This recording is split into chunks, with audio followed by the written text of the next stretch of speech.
Good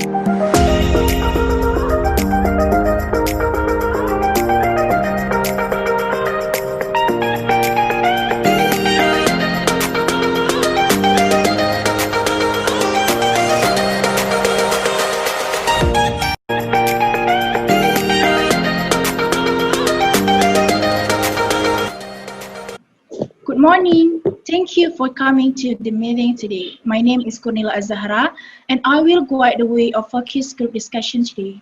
The purpose of our FGD today is to determine the products that we will develop as the first step of our new company, namely biotech company, where the product that we will develop is the solution of the problem of waste in Indonesia. We hope with this FGD on today, we'll create an idea for the first product for our company. Before we begin, there are a few more things I would like to mention. First is the discussion should be open and honest. The discussion is about your opinions and views, so there are no right or wrong answer. Second is please treat all views respectfully. People might have different views, and that is a good thing for this discussion. And the third is please try to give everyone an equal opportunity to participate in the conversation. Okay, before starting the discussion today, I will inform you in advance of the problem that we will discuss and find a solution today. The problem is about waste in Indonesia. The accumulation of waste in Indonesia in 2020 reached 67.8 tons. Based on this, do each of you, what do each of you think about the problem of waste in Indonesia? In my opinion, given the growing number of people in Indonesia who are recorded as the third most populated country in the world, where population growth is directly proportional to the increase in the amount of waste in Indonesia. That's all from me. So I'm totally agree with Renaldi's opinion that the population is directly proportional to the amount of trash. If people cannot process it properly, or we call it reduce, reuse, and recycle. And after that, the coordinating ministry for the Maritime and Investment Indonesia record up to December 2019, the number of island result of validation and verification is 17,491 island. The number is so fantastic, right? So that's why the trash problem is no longer on the land, but has spread to the marine sector. I think that's for me. How about others? Based on the data from Renaldi and Azimi said that Indonesia is a country with a huge population size. Moreover, it increased annually. That also makes sense for the significant number for trash production.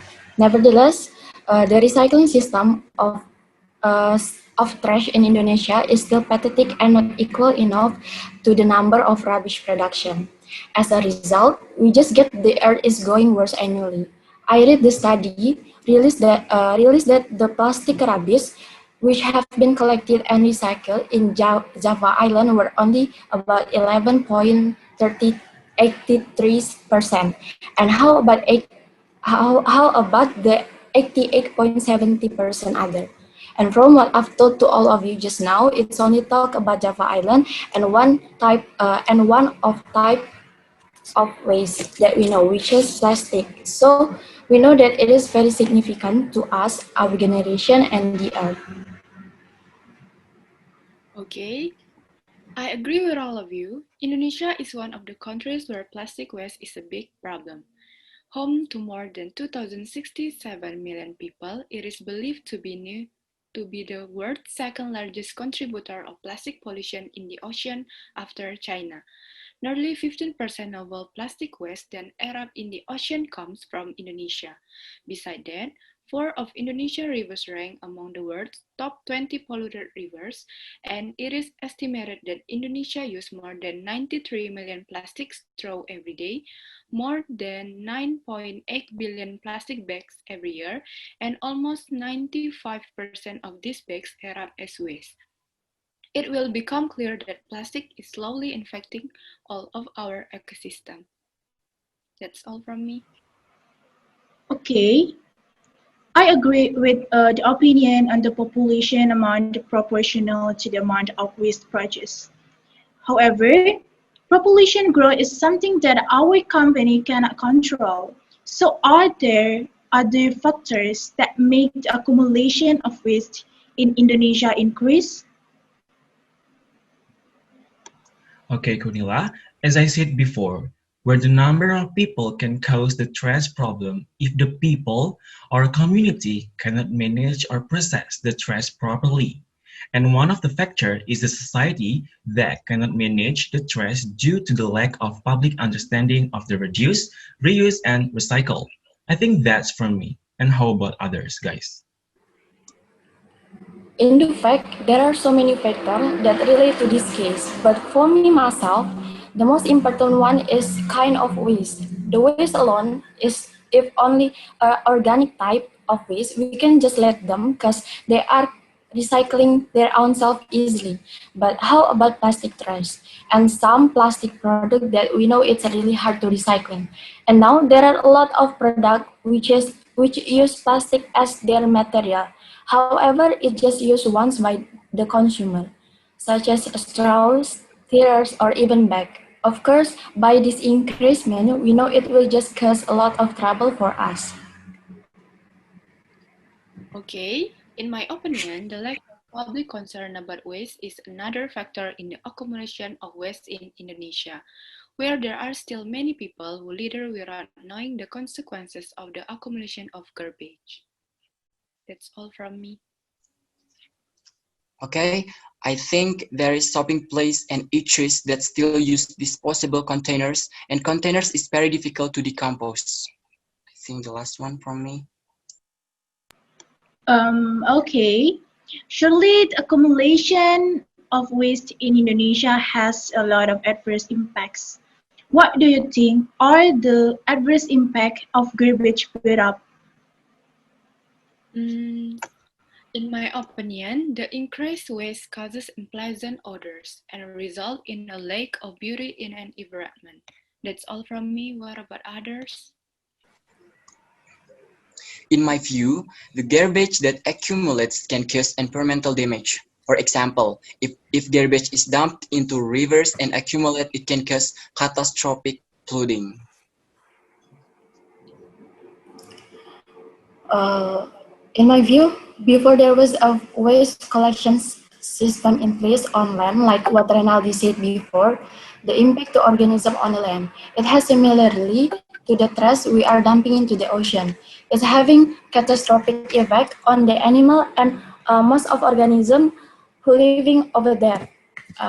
Last year alone, Ocean Conservancy volunteer collected more than 500,000 straw and studder, which are eaten by sea turtle and seabird. And the majority of pollutants that make their way into the ocean come from human activity along the coastline and far inland. Well, if it is occur continually, perhaps the earth we are living on will not be safe anymore, right? So, in my point of view, as I know that the pile of trash can causes the dengue in Indonesia, that we always call it DBD. So the trash is not only damage the environmental sustainability, but also disturb the public health.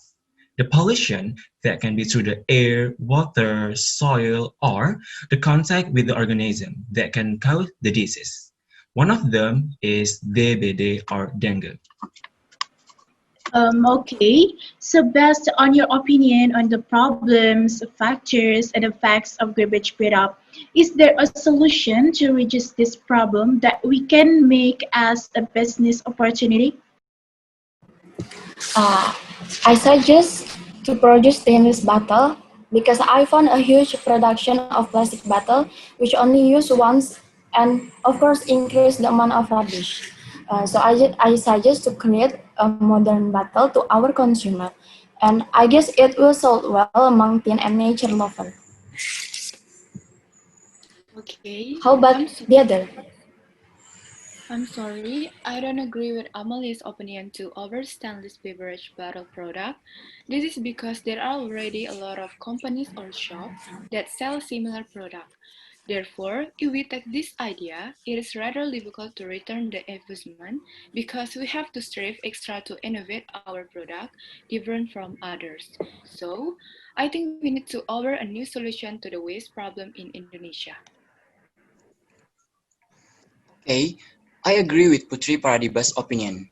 We must offer a truly new and sustainable solution. I have an idea, which is what if we make innovation in styrofoam substitute food containers product? Given the build up of styrofoam garbage, this is quite troubling at the moment. Styrofoam takes a million years to decompose in wastewater environment that is airless and without light.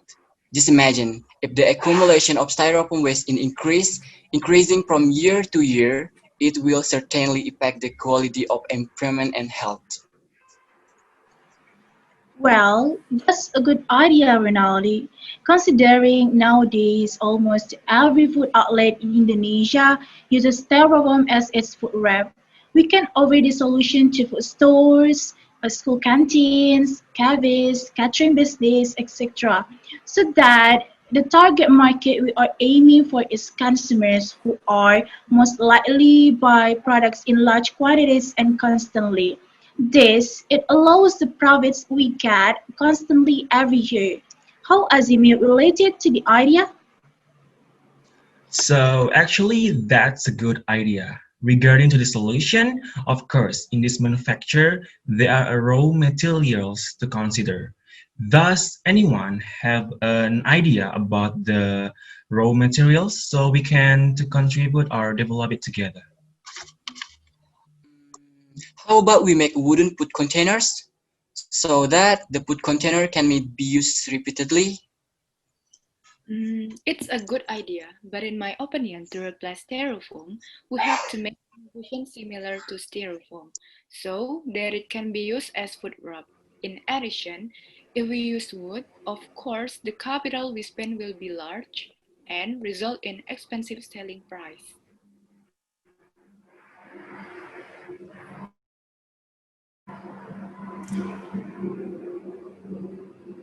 Yes, I'm agree with each statement. Wood is too heavy for our production and cause an effective product. Moreover, it's quite hard to us to get a huge amount of wood. I have suggestion. How about the use of biofoam as a material to change styrofoam that normally used for a food box? Because the characteristic of this biofoam is similar with the styrofoam, but the material is coming from nature. That's safe for our environment, our healthiness, because it's just need around 15 days only to recycle. Yes, it's true that the biofoam can also be used as a compost after we use it as a food container. So, in addition to saving the environment from the danger of styrofoam, we also participate in conserve the environment through the innovation of this biofoam product. That's right. From the little letter I have obtained, biofoam can made with fiber and starch raw materials. The reason is because starch has the ability to expand when processed with heat and process pressure, and the addition of fiber aims to strengthen the construction of biofoam. Well, anyone want to come up with an idea for the fiber and starch what is good to use for the manufacture of our biofoam? So, for the fiber, we can use the rice husk, oil palm empty bunches, pineapple fiber, bamboo, coconut fiber, banana stalk fiber, and many more. For the starch, extract of cassava, corn, sagu, sweet potato, canna, arrowroot, rice, and many more. We can choose any of these ingredients and combine them to make a biofoam. Anyone have an opinion about this? What if we make biofoam with cassava starch? Cassava starch has been proven to be packaging materials from various studies. In addition, cassava is a plant that is widespread in our country, so this raw material can be easily obtained.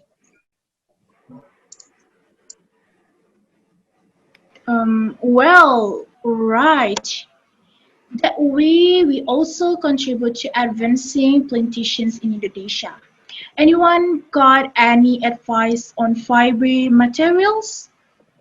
What if we use banana stalks? I think banana stalks have strong fiber and are very suitable to be used as biofoam.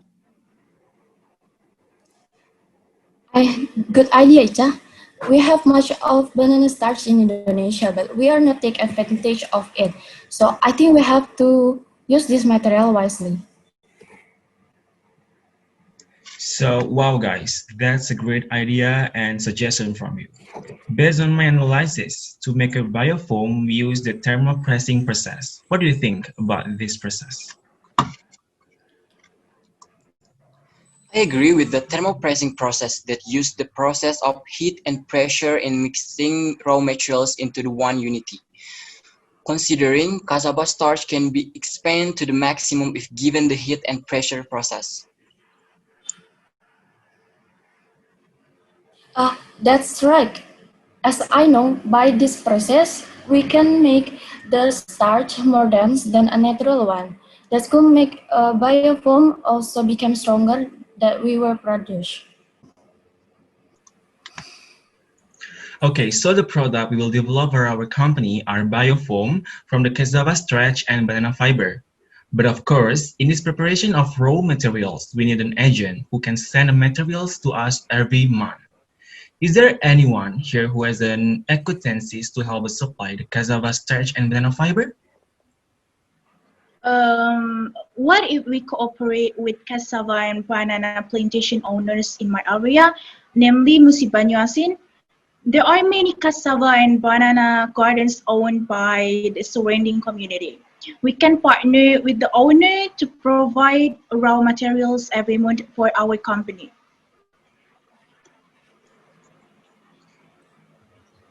I think it's a good idea from Kurnilah, but it would be better if we do not just buy land there and plant our own cassava and bananas on behalf of our company. That way we can save on spending every month on raw materials.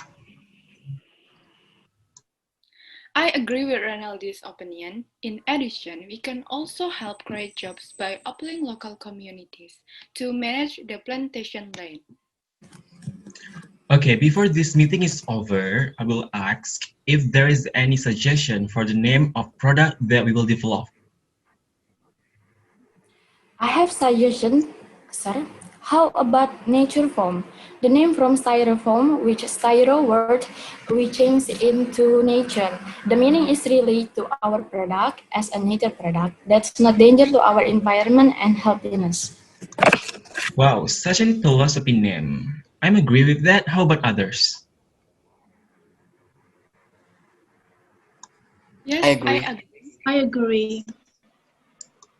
All right, I think this meeting is over about discuss the product that we will develop as the first product for the biotech company.